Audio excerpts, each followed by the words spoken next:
আসসালামু আলাইকুম ওরহমতুল্লাহ বরকাতু। দড়িবস ৩ নং পুরাতন মসজিদ ইনশাআল্লাহ ১৭ তারিখ শুক্রবারে কাল উদ্বোধন হবে। দাওয়াত থাকলেও সবাই আসবেন।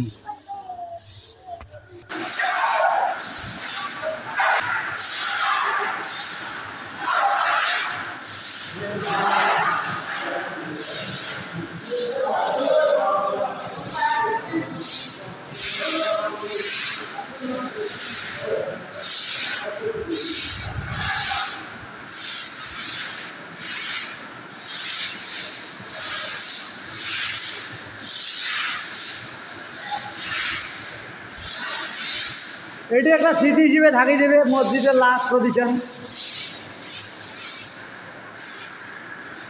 দোলাটা বড় করে তোলাম আমার হেল লিডের যেহেতু প্রথম থেকে লাস্ট